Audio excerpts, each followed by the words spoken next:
Welcome to the No BS Short-Term Rental Podcast, an unfiltered look into the global vacation and short-term rental industry. I'm Mateo Bradford. And I'm John Stokinger. And this is our podcast. We bring the right people to the table at the right time, giving you an inside view and take on the short-term rental industry like no other podcast can. This season of the No BS Pod is proudly brought to you by our friends Beyond and Casago. Beyond offers you the tools you need to get, grow, and optimize your revenue. And Casago's best-in-class tech streamlines operations for the local traditional vacation rental management company, making them the local heroes with a global presence. Our podcast is not possible without the generosity of our sponsors. Make sure to check out their exclusive offers specifically geared for our No BS listeners. Morte, how are you? I'm fantastic. How are you? Good, man. Season 3, episode 5. One of these days, I'm going to start the podcast when it's not, good morning, Mateo. How are you? But, until I think of something new and exciting, and then it probably won't feel right. Is horribly wrong. And I'll be like, John, are you okay? Do we need to press pause and have a talk? Like, what's going on? Yeah, no, I agree. I'm excited. In another episode, we have the better half of someone we had. And when I say the better half, I don't mean as in like a spouse, but I mean the better half of a company. Just learned birthday twin. That's what I was gonna say. Better half of the birthday. I'm excited today. We're diving in with Dana Lubner. And did I pronounce that right, Dana? I'm terrible with names. Did I say Lubner right, or is it something else? No, you nailed it. I nailed it. Yes. It's hard. I murder names. So and usually I've asked ahead of time, but we just dove right in. Good morning. It's earlier for you. Good morning, yeah. Dana. Good morning, gentlemen. Your bright eye and bushy tail this early in the morning. If you're watching on video, there's a drum set behind Dana. This is exciting. Yep, I'm an early riser, so the 8 a.m. my time for this podcast recording didn't scare me. The thing that scared me was I didn't realize we were video on, so I quickly ran and put at least a decent shirt on. I can't promise you what's below the shirt, but right. I'm ready to rock and roll. That's good. You didn't bathe? I did bathe. Ooh, good. We're super excited to have you on. We want to learn about you. We want to learn, obviously, to kind of talk about, this is nice. We talked Rent Responsibly probably a year ago now when we had Dave on, but I'm excited to learn like what is new, what is changing, where you're going, what's in the future. But let's talk about Dana and what you, like, I'm looking at your LinkedIn resume here. Like, how the hell do you go from, fine featherheads at Moonbath? How the hell do you make it from there to, I understand you're a senior sales executive at Get Found Fast, and then you're with Effortless with your brother, correct? Your actual brother. Actually. Also not a better half, but tell us your story. How do you get into the space? Well, I love that you just brought up fine featherheads. That's where I was going. I needed it. I needed that because Dana, I know you. So yeah. And I think I know you well and know your story, but I've never heard that. Clearly, I haven't dug into your LinkedIn. So I need to hear all about that immediately. Well, I might weird you guys out, but I had a dream last night about talking to people from high school. Everyone's having their 20-year high school reunion in my age bracket. Just gave myself away there, but I had a dream. A little younger than us. Oh, really? I doubt that. No, my 20th was a couple years ago. Yeah, well, I for some reason was dreaming about explaining to people the history of fine featherheads. So I'll keep it short and sweet, but I have a family of entrepreneurs who are super creative, and we are raised by parents that were always looking to start businesses and full of opportunities to partner with people on cool ideas. I grew up on a farm, and we had our own farm stand and business on the farm. But fast forward to about, I'd say, 2010, my younger sister, Dakota, she saw that there was this opportunity. We were festival goers. We love music. Music is a big part of our lives. But pause. Yeah. Festival. as in music festival, as in what genre? Like Yeah, not a Renaissance festival, but a music yeah, but festival. what genre of music were you going and traveling with the Dead, or did you go see like I saw Fish 13 times back in my earlier days. Oh yeah. Is that type of festival or Yeah, so I'm a Fish fan for sure. I didn't see okay? Fish back in the day when you were probably going to see Fish, but one of the first festivals I went to, it has quite a story for another time, but we pretty much hitchhiked to Michigan from living in San Diego. We snuck in the back of the artist van and then kind of broke our way into the festival known as Rothbury, now known as Electric Forest. Okay. So that was my beginning days of learning about going to see music and pitching a tent and enjoying myself for 3 days. And it was something I had never done until I was like in my 20s. I had never really been a festival goer, but part of that lifestyle is getting to meet people and getting to see what trends are out there. Mhm. And my sister saw this opportunity to do feather hair extensions. Now, I don't think you probably thought I was going to take that left turn there. But these are fly fishing feathers, feathers that fly fishermen use to catch fish and adorning the hair with them. And so she built out a business that took us global. She was raking in some serious dough, had 50 employees. She would build inventory and sell out inventory in 15 minutes every day on her website. So I was the logistics manager. I made sure all the packages were sent at the most responsible and affordable rate to hairstylists across the globe. And we were going around to festivals and, selling feathers and spreading the gospel of wearing cool things in your hair. And it's a trend that's cyclical, but it eventually died out to a degree. And so she pivots to new directions, and I pivoted to doing sales with other companies and organizations. Right. So have you always? So this is my question, Dan, and I know you have anyone who knows knows you have an electric personality. You're a force to be around. Did that start? Like, I want to know what you were selling at the farm. Like, where when you had this, were you the one at the farm that was like, "Hey, you're gonna buy this watermelon today. This is amazing." You don't was it know like a where farm these stand, came like from. like yeah, exactly. Is that where you learn sales? I'd say it's probably just in my blood. I'm a people person. I love people. And if I believe in a product, I'm going to talk you into it. I'm not an influencer by any means, but my friends, they're like, where's your affiliate link? Let's see what you got in your Amazon shopping cart. So I'm definitely a believer of the stuff that I love. And the farm I grew up on in Durham, New Hampshire on the seacoast, it's a crop farm. So it was a farm stand that sold raspberries, blueberries, strawberries, all pick your own berries, and then Christmas trees in the winter, pumpkins in the fall. And then, yeah, I definitely hustled the roadside with a few lemonade stands to fund my childhood, ambitions. awesome. But yeah, I've always felt like sales and being part of a movement has been in my family's blood. Hey Dana, That's awesome. this is awesome. But I graduated high school from Rutland, Vermont, right? Oh, really? I did not know that. Yeah, I was Awesome. born in Maine, lived on the coast of Maine, went to college at Plymouth State, Oh, dropped out amazing. dropped out after a year because I could ride loon for $5 with my student ID. Amazing. Moved out Yeah, west. You know, right? That's what us New Englanders do. We have to have a taste of the other side of our country after growing up in such a beautiful place. That's what I did. yeah. Well, it's interesting because growing up in Oregon, like we don't have the reciprocal of that. Like we're not like, oh, you know what? We need to go check out what's in Portland, Maine, because Portland, Oregon's so awesome. Well, you moved to Maine's dope. Atlanta. You did go across the country. But it wasn't to the Northeast, right? It was all the way to the Southeast. And Well, I went for to San all of those Diego. reasons. Yeah. San Diego, it's kind of the same. Diego. Yep. I went Diagonal. I went from New Hampshire for that one year. I spent a season in Salt Lake. I spent a season in San Diego. Lived right off of PB on Mission Boulevard.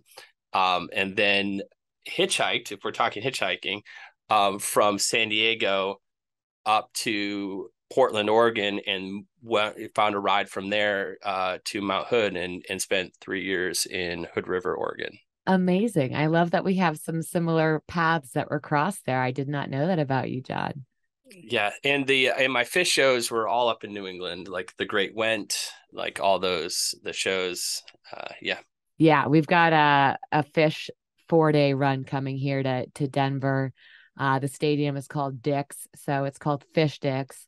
And it's a big endeavor but I feel like I'm getting older to the point where I don't need to go to 4 shows in a row because the bounce back from that is not quite as enjoyable as it used to be when we were younger, right? I haven't seen them in years, and I don't know if I'd even enjoy it anymore, but I probably would. It's kind of my genre's even changed a little bit over time. But with it, let's continue. I know we took a left turn and then we've taken a hard right. It's okay. That's what we do here. No, I love this. This is who we are. So you've had some sales from there, obviously your, entrepreneurial spirit, a bunch of different sales, you're from Silver Edge to Waypath Ventures, you spent some time at, Get Found Fast. And then from there, I mean, that right there is, your pay-per-click, like, right. I mean, your internet, you're doing some stuff like that. You're working with that stuff. How did you transition from that to effortless? I love that you just like listed off every company on my resume. I haven't thought about those companies in a while. I would say it was a moment of not feeling like I was living in my truth. I was working a job that I had just kind of lost the zest for. Some people can do sales and sell anything and the classic, like I can sell ice to an Eskimo, and that's just not who I am. Like I believe in being authentic and believing in the product that I am going to offer as a service in exchange for funds. And I just wasn't in a place where I was passionate about selling the services I was. And so I had reached out to my 12-person family group text thread, and said, I'm just not really feeling this anymore. And I don't know what I was hoping to hear in response, but my younger brother, Taylor, wrote back immediately and said, I've been asking you to come work with me for a year now. Like, this would be perfect. Like, how could you not? And, you think about your little brother and you think about him as like the 5-year-old. And then you're like, wait a second, you're like 35 now. And you're a man and you've gone through life experiences and you've built out a business. And sure, let's see what this could even look like. And so I joined the team. He was doing the sales at the time. The company is about 8 years old now. But at that time, he was doing all the client acquisition, bringing in all the properties, and also running the company. And I stepped in and helped alleviate all of the leads that were coming into the business and closing deals. And I was blown away to see the operation that he and his business partner had set up. And that's kind of what my introduction, my first dance with the hospitality industry in this capacity was. Have you spent hours determining what rate you should charge at your short-term rental property? Of course you have. This is a huge part of the vacation rental business, and it can be tricky knowing if your place is on par with other properties in the area. But now you don't have to wonder. You don't have to worry. And that's because it's so much easier pricing out your properties with Beyond Pricing. Here's how it works. Beyond uses a dynamic pricing tool along with in-depth market research to make sure your property gets valued exactly how it should be. They take dozens of factors into account, including your property's location, other rental rates in the area, any amenities on your property, nearby attractions, all of the things that most of us just wouldn't think about when pricing our own properties. That way you don't miss out on profits and your guests feel confident in the rate that they're paying, so they come back again and again and again. That's a win-win. And it gets even better. Beyond's platform is easy to use, so you can save time and think about other areas of your business, or enjoy your free time a little more now that you won't be stressing out about the rate you're charging. There's a reason why hundreds of single and multi-property owners trust Beyond's platform to determine what they should charge their guests. Beyond is dedicated to the short-term rental community. It's where their business was born, and it's where they intend to stay. Don't wait, get the profits you deserve. Go to gobeyondpricing.com/no-BS for a free portfolio assessment and a $30 credit when you sign up. That's go.beyondpricing/NO-BS. Thanks for listening. And now let's get back to the episode. For those that are listening, and this is back in 2018. I mean, this wasn't like you haven't been in the short-term rental space for years and years and years and years. Comparable to us, we're relatively. I think I've been in 6 years now. But overall, it's interesting to see the people that come into the space and immerse themselves into the industry and immerse themselves into sucking up knowledge and asking as many questions as you possibly can and getting to know people and really getting involved and passionate about it. And I like to, I guess I'm patting myself and Mateo's back right now as getting involved in a way that is productive. And then there's some people that come into the space, which, and they just have a different trajectory in the space, and they've been in this space for 10, 12 years, and they're happy and they're productive in their way, but it's just a little bit different. And it's interesting to see those that do come into a very, it's a small, tight knit, but also competitive, but also very, open and sharing space that we like, this wonderful world that we live in vacation rentals. But I don't know. I know I'm just rambling now, but but that's what I noticed as well. When I take on a new job or start a new career path, I just want to sponge up as much information as I possibly can, because if I'm going to be selling something, I want to be as knowledgeable and as close to an expert as I can get. And so, there was a lot of resources out there about short-term rentals, but nothing like there is today. And in trying to become more proficient at speaking talking the talk and speaking the language, I discovered the community that was behind the industry, and that it was indeed a very close-knit community. And that not only was it a pretty tight community, it was also, a community that really wanted to, I'd say, put their best foot forward in a way that I don't think they had always been challenged to do. I think when you talk about folks that have been in this space for years and years, there was really no discussion about what regulations would look like, or where there was, red flags or hot topics. And so folks were just kind of keeping on and doing their thing on a day-to-day basis. But with any new fresh set of eyes that I bring into an organization, or that I've been privileged enough to join, I think there's always an opportunity to say, what is working well and what could be changed. And I've just been amazed to see how agile the industry has been, and how willing folks are to really raise each other up and share best practices and educate, like what you guys look to do on this podcast. It's interesting. I love the way that you got you bring creativity to the space also. Because one of the things, and while I was sitting here listening to you talk, and I'm thinking about, and then I'm thinking about regulatory issues and things like that a lot, especially being here in Atlanta. What are the biggest barriers you see as an industry? Because when you think of the work that you do, and you think of the importance of the regulatory climate to our industry, right? It is a huge thing. Why are we so fragmented, and why are we so behind the ball, in your opinion, in terms of, having a united voice, having a big presence, having a big influence? Because, I know the industry's new, but it's quite sizable, and it's a force to be reckoned with. But it doesn't seem like we have the cohesiveness of a hotel lobby or other industry, kind of restaurant lobbies or things of that. It's not like we have this cohesive kind of support for each other that, it just seems very fragmented, I guess is the best way to put it, right? Why do you think we are in that state now, from your experience? Well, I'd say I think it's getting better. I think we're making steps to have a more unified voice. But it's a double-edged sword. Take pride in your unique property and your unique way of doing things, and that you're a property management company that does something different than what the other competitors out there do. And it's almost like a selling point.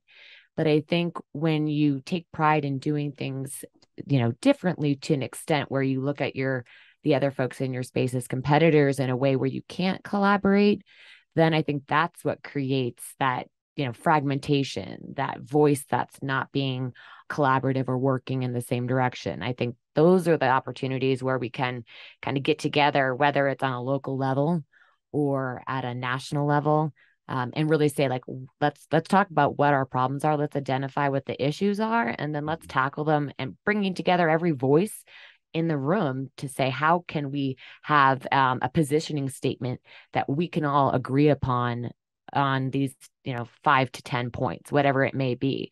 Right. But I do think we are making steps in a direction where we're getting more organized and more a professional presence that, impacts our reputation. Hey everyone, this episode is brought to you by Casago. And John, you mean Casago? No, I meant Casago. John, that's not how you say it. You gotta get our sponsor's name right, man. Anyway, as I was saying before I got cut off, this episode is brought to you by Casago. And if you haven't heard of them, then here's the deal. Casago helps bring the biggest tech and strategy to the local operators so they can take on the big players. Casago's franchise model really does streamline the operations of the local and traditional vacation rental management company, making them the local heroes with a global presence. And the industry changing as much as it has, Casago's not only bringing these high-powered tools to the local operators, but they're also creating something even more powerful by making sure everyone is in the community and constantly learning from different markets and operators. We tell you this because they've joined us to get this exclusive offer just for checking them out a little bit more. Go to casago.com/NOBS. That is casago.com/NOBS to book your discovery call. What's included, you ask? A review of your business operation expenses to identify where you can save money, information on how to partner with Casago or Casago to scale your company, and a free $100 Amazon gift card for attending their 1-hour discovery call. Now let's get back to the pod. So it's Casago. No, it's for sure Casago. You have no idea what you're talking about. It's Casago. No, dude, you're wrong. You're wrong. Whatever. Let's get back to the business. I have and it's a great answer. For those that are listening that have not, we talk rent responsibly often on our podcast. We mentioned it in both of the regulatory 911s that we put out a couple of weeks ago. We talk about as a resource often. We link often to Rent Responsibly. But for those that are listening that still don't know what Rent Responsibly is, can you kind of give a brief synopsis of what Rent Responsibly is as a resource, and then also your role with Rent Responsibly? Yeah, absolutely. So Rent Responsibly is a community building and education platform for short-term rental alliances around the country. And what that means is we believe that we can be a hub with tools, resources, educational modules, events, so that we can really help create that unified voice that we were just speaking about, where everyone's kind of, the cliche saying of singing from the same song sheet. Right. I recently did a brainstorming session with my team where I was like, I need some new vernacular. I can't use any more of these advocacy sayings. But I guess they're a saying for a reason, because it does encapsulate the idea. But I think we will be more unified and have more intentional outcomes the more organized we are, and the more effort we're putting into kind of building out a local presence. And so Rent Responsibly specifically is helping local alliances organize. Now, my title is Head of Leadership Development, and what I have the honor and privilege of doing is getting to work with these local leaders. You can't organize a local alliance without having, the nucleus to really be able to govern from. So I get to work with these groups, and what my role really entails is I look at myself as a facilitator. I'm not there to do the work for these groups. I'm there to empower them. Oftentimes we'll talk about Rent Responsibly as the scaffolding. scaffolding when a building's being built is up, but over time that scaffolding comes down and the building stands on its own. And so what our mission is to build sustainable communities across the nation and across the world eventually at some point when we can continue to scale with our goals of what we have to do. But it's to build out these groups so that they are self-sufficient, that they are able to stand on their own without our support. So we're helping local groups identify who the board is going to be, who's going to be the president, who's going to be the VP. One of the best things I think, we're all working with a limited amount of time in the day, and we call it a limited advocacy energy budget. And, as Mateo can speak to, and I'm sure you, John, as well, like it's exhausting work and it feels like sometimes it doesn't stop, and finding the time in the day is not always there. And so the best way to do it is to co-lead. And I'm a president of my own short-term rental alliance called the Mile High Hosts in Denver. And I've been in a president role where at times it can feel really overwhelming to feel like the weight of the whole group or the whole local alliance is on my shoulders by myself. And so what we're doing at Rent Responsibly is building out all the tools and resources that I wish I had so I could hit the ground running back in 2019 when we started. And I think one of the best tips to do is find someone to share that presidential title with you, whether it's co-president or VP, Right. because then you always have that sounding board, just like you two doing co-hosting this podcast. Way more fun, I'm sure, for you to do this with each other. You've built out an amazing bond between the two of you. And I think that that's something It's just that a really show, fuels. by the way. The bond's just a show. I really can't stand it. It's like, when you find out your favorite TV actors can't stand each other. Like, I don't buy it. Right. Like, yeah, no, John and I are good, man. No, I don't buy it. I see the authenticity in your smiles. But I think, really helping these groups understand what is an appropriate meeting cadence, how to set up a reoccurring meeting reminder, how to leverage technology, and then how to figure out what your strategy is and how you're going to campaign. So we're really in this advisory role. But the things that we don't do is we're not lobbying. We're not lobbying for groups on their behalf. We're not giving them policy guidance. We're talking to them about what do you want? What do you believe is going to be a sustainable path for the community? And then we support them on how to get that out and how to make that public. So that's what makes me feel really good, about the work that I do, is we're really helping folks understand what's going to be best for their local destination, because it's different for every community. And you guys build a hell of a team. Like I love seeing, the team that you guys have a solid team of passionate individuals that, congrats to you all for hiring and keeping them, and that's hard today too. Yeah. Oh my God. I couldn't be more jazzed about the team. I think I just shout out to Dave and Alexa for being so intentional with the way that they hired. They leveraged tools that really evaluate people's skill sets and saw where there were gaps in our company and our organization and where we could balance that out intentionally. And it works. It really works. I couldn't be more, consistently motivated by the folks that I work with, where I feel like we have different skill sets, but I learn from them and feed off their energy. And I'm hopeful that it's vice versa. It's awesome. So you guys have built this amazing community and you've built this amazing resource, and you're helping fight fires and basically you're supplying the water to fight fires, right? And you're in the tools and giving them directions. How as a .org, you all are a nonprofit, is that correct? No, or you're for profit, but that is government. How do you I guess I never wrap my mind around how do you all, is it make money? Is it through a subscription?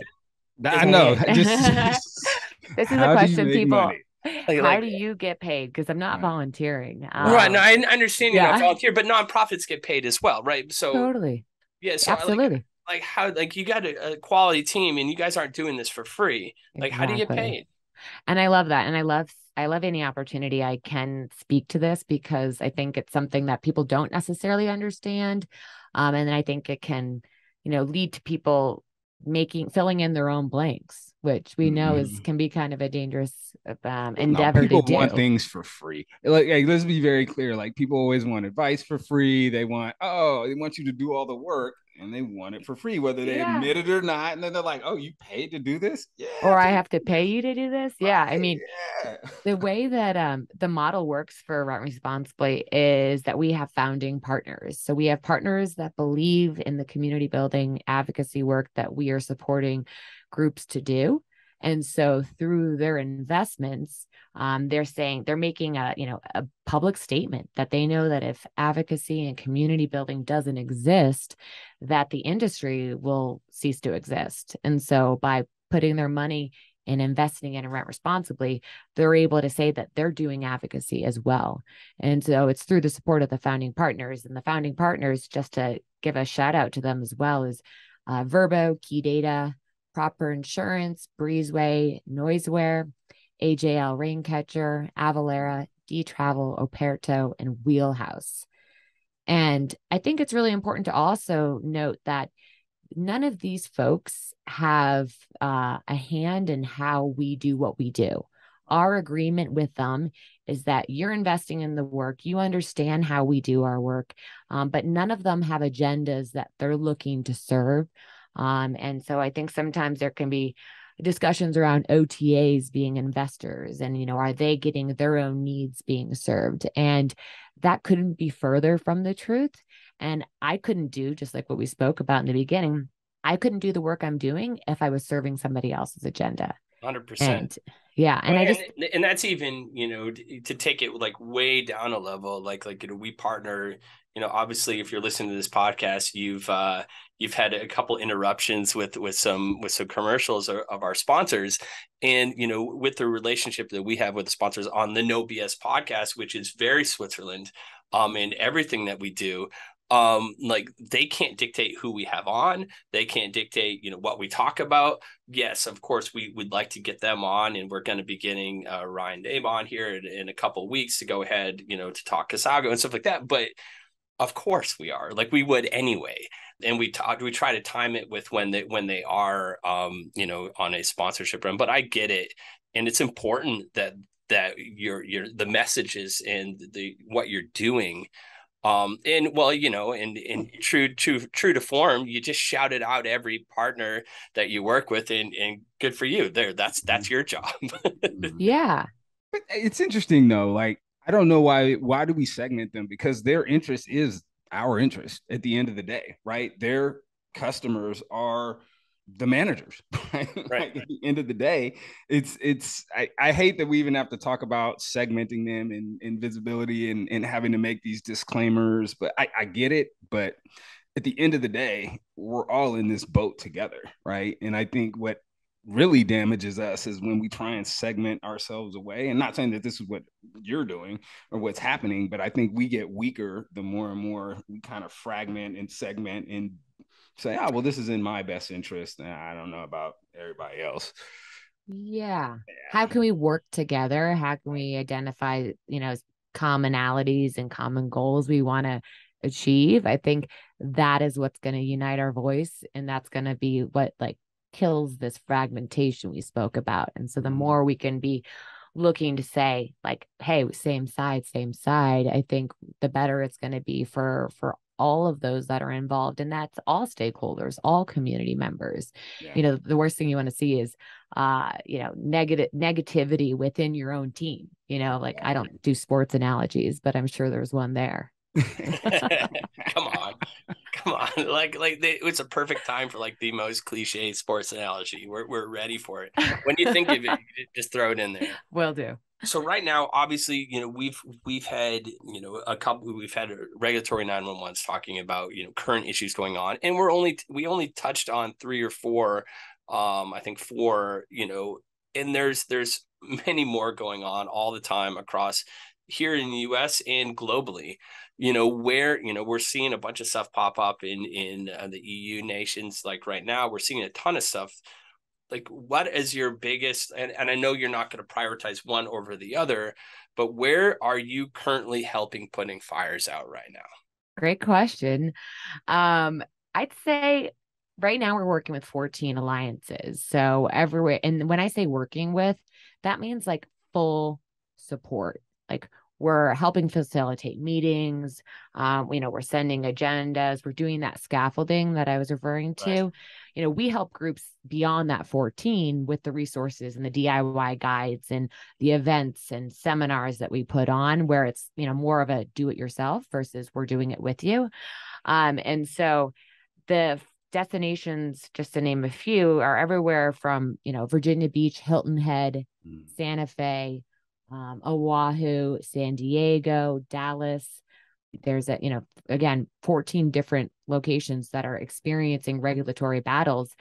The topics that are getting me most excited right now, because, people are creative. If they don't like something, they'll find a way to shut it down. And, Right. If one door doesn't work to shut it down, they're going to come through another door. And so the attacks on short-term rentals that I'm seeing right now that are getting me most jazzed up is this idea of taxation, as well as blaming the housing affordability crisis on short-term rentals. Right. Like I just can't feel more fired up as a firefighter to be hearing this lazy correlation between our housing shortages and short-term rentals. I by no means believe that there is zero impact from short-term rentals, but let's actually look at the data, and then let's go back and let's talk to the housing experts, and let's really evaluate why we have housing shortages, because I think it relates to a lack of building over the last 30 years. I think it relates to a lack of policy change. I think it relates to a lack of open-mindedness. They talk about the NIMBYs, but the new terminology that I've learned is called the neighborhood defender. And you think, oh, that sounds great, right? But what they're saying is, I'm defending my neighborhood from having anything that I don't like in it. And they're the folks that are oftentimes able to dedicate time to attending city meetings and speaking up and having the education and understanding of the political process to use their voice to ensure that they are spouting these non-data backed statements about how this is ruining our community. So that is the area that I'm just kind of geeking out on, because I think the arguments to dismantle and to counter this with actual data has not been put into the hands of the folks that have a voice. And so I'm just jazzed to kind of continue to dive into that and to connect with people that are housing experts, where we can really bring some light to this conversation, because it doesn't put the onus on the communities to really evaluate the way that they allow developers to build and allow policy to change in a way that's really going to be impactful to this problem, because we know that short-term rentals are only a percentage of this crisis or this shortage. And so if you only go in at the angle of attacking and limiting and banning and setting moratoriums on short-term rentals, you're not actually going to solve the problem. No, you're just pushing it a different direction. At all, because you're not talking about build to rent. You're not talking about hedge fund acquisition of properties and all of these other things that have dramatic effect on affordable housing, yet alone the type of housing that has been built, right? And that is available on the market right now, even, with these occupancy levels in cities like Atlanta, where you have all of this expensive multifamily unoccupied that, again, is not going to even solve your problem with these bans, like not even remotely. It's ridiculous. No one's looking at the data. Anyways. Yeah. But hold on. But the thing I like about our community too, and I have to add this, is name another group that is also acknowledging, look, we're not the problem, right? We know that there are parts that we contribute, but also, we're open in looking at how can we be, a solution? How can there be coexistence to where even with what we're doing could be helping the other side, and open to that and open to discussions. And that's one of the things I love about what you guys do at Rent Responsibly, is having the conversation, being open to have the conversation, instead of just having this black and white, like either it's bad or it's good, either it works or it doesn't. Like, when does the world work like that, right? Like, how can we think of new paradigms or like new ways of doing things and new ways of addressing these issues and have everyone's voices at the table to do it in a comprehensive way that actually builds community, right? Isn't that the point? Yeah, absolutely. And one of the things that you just triggered a reminder for me to share is that when I was starting the Mile High Hosts with Joe Pergolesi in 2019, I was like dying to connect with other advocates across the country. And I was like, hey, I'm just going to start smiling and dialing and hoping somebody answers my call and is willing to kind of share with me what they've done and what's been successful. And that sort of community of advocates was not in existence. And so at Rent Responsibly, something that I, as the, kind of organizer of the leaders across the community, we're building out a community specifically for local leaders. So they have somebody where they can say, hey, we've got this objection that we're facing. We don't really know exactly how to tackle it. Has anyone had some success stories that they can share with me that's worked well? Like, what's moved the needle? And so this community we've built that's on Facebook. So if anyone's listening that is a leader of a local alliance, it's the short STR Community Builders Facebook group. But you can join that group and then post your questions where you're like, hey, I need help troubleshooting this, or hey, I've got this tactic that was really successful and I want to share it with each other, with the others in the group. So I think that is sort of like a big part of how we can leverage each other's learnings to have that much more energy for our efforts. So that's what kind of gets me excited as well. We'll go ahead and share that link on the website and with the episode for sure. I would just went ahead and annotated it.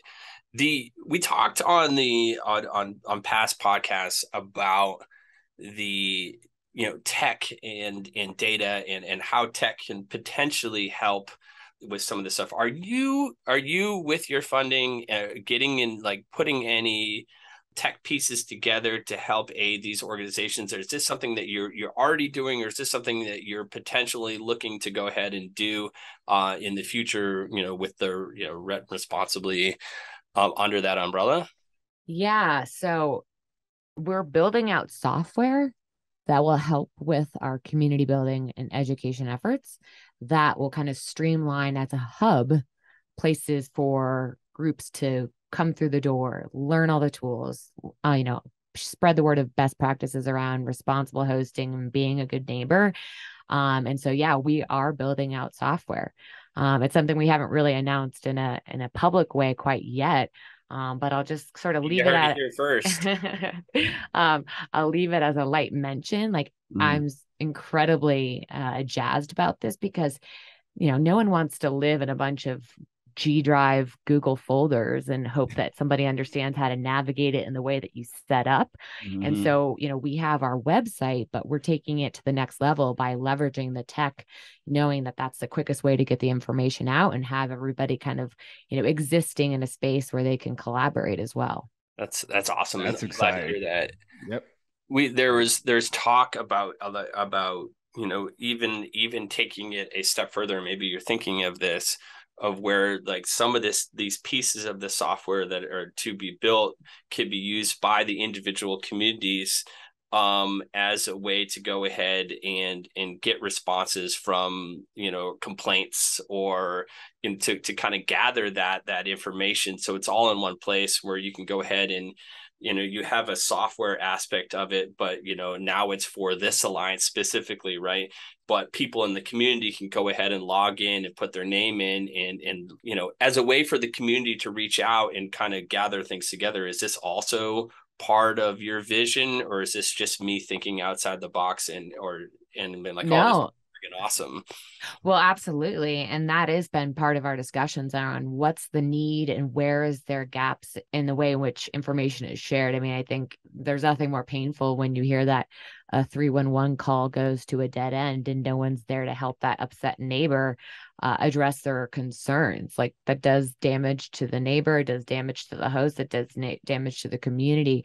And so being able to have an outlet where it's like the self-governing body, or being able to incorporate complaint lines, without a doubt has been on our horizon, because Right. that's the quickest way to kind of solve some of these problems that we see existing. Because oftentimes, I mean, leveraging data is going to tell you stats that allow you to understand like what's the composition of your market. And Right. if you don't understand that, then you really can't create legislation that addresses those problems. I actually have a good friend of mine who does does AI stuff that works with like FAQs, right? So like to have like FAQs for a specific community where someone can go ahead and either text in or whatnot and have an AI go ahead and answer that for you. Like I don't know if that's something you're interested in. Like, Oh, yeah. I mean, FAQs, whether it's like myths versus facts, Yeah. anything like that. I mean, I think oftentimes the community can feel really frustrated because they don't feel like their voice is being heard. You get either 60 seconds or 3 minutes for a public comment, but it's not a conversation. You get to right. make a statement, but there's no back and forth. And so I noticed in Fort Worth, Texas, their community just hosted a live Q&A session where folks could submit via text or email questions they have for the folks in local government to understand what is really going on, so that they're not continued to get fired up. So I think the idea of whether it's an FAQ from within the community, or bringing in answers from local staff that can kind of dismantle some of these myths, I think that is part of the equation that's without a doubt missing. Mm-hmm. Awesome. No, What's next for you? Like what, not as, what's next for Rent Responsibly? What's next for Dana? Are we going to see you on the road here? I mean, are we seeing you next week? No, you won't see me next week, but I have a really exciting September coming up. Oh gosh. Yes. Yeah, I Me know. too. I'm doing nothing for the month of August just to like mentally prepare myself for September. But I will be speaking at the VRWS Vacation Rental World Summit in Porto, Portugal. Nice. So really excited to get over to Europe. It's been, I can't count how many years it's been since I've been there. So really excited to connect with a larger community and see what sort of best practices and tactics I can bring back. And then we've got a company retreat in Scottsdale where I'll have an opportunity to meet some of the local advocates and leaders that I've been working with in a Zoom square for the last year and a half. Yeah. So to actually get to meet them in person and hug them is going to be a pretty fulfilling and exciting experience. And then my husband and I are going to Ecuador in October. Oh, And wow. so there is a lot of travel there, and opportunity to kind of get out of the four walls of my home that I work from home in, and see the world and kind of re-energize myself. So I'm excited for the fall. Yeah, no, that sounds crazy and crazy busy, but the Ecuador especially Crazy sounds fun. like nice to unplug. Well, shoot, and go to World Summit, so that's nice. Yeah.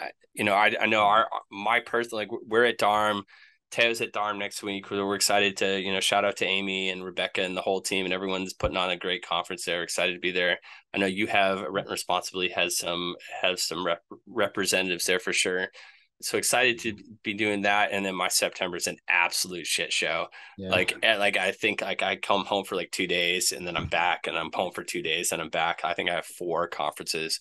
Oh my God. And then the end of Right into October, I'm like October. 2 weeks straight, Yeah. like literally like to Miami for the Book Direct show. And then I don't even have time to come home, and then going from there to international in Vegas.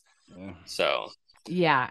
I'm like, how do we pack for this? I don't Because the airline's going to lose your luggage if you don't do carry on. I got a really good backpack bag, like that. Just at least at the end of the day, if they lose my bag, I'll be good for like 3 or 4 days. That's smart. I think that's the way to go. I think it's dry cleaning. I think, Yeah. Or it's just shopping. I mean, at the end of the day, it's gotta do what you got to do. Twist my arm. I know. Yeah, it's not really my thing, but if I have to, I will. Yeah. Hey, Dana, thanks so much for joining us. We really, really awesome. appreciate you jumping on. It's been great to catch up. You're as busy and energetic as ever, so we're excited to see you and excited to see you out on the road. And thanks so much for sharing your story with us. Awesome. Well, I'm honored to be on this podcast with you both. I have a lot of respect for you, and I'm excited to just continue doing the work, knowing that there's other folks out there also trying to work in that same direction. All right. Well, Thanks again. We'll have to have you back for sure. Thanks.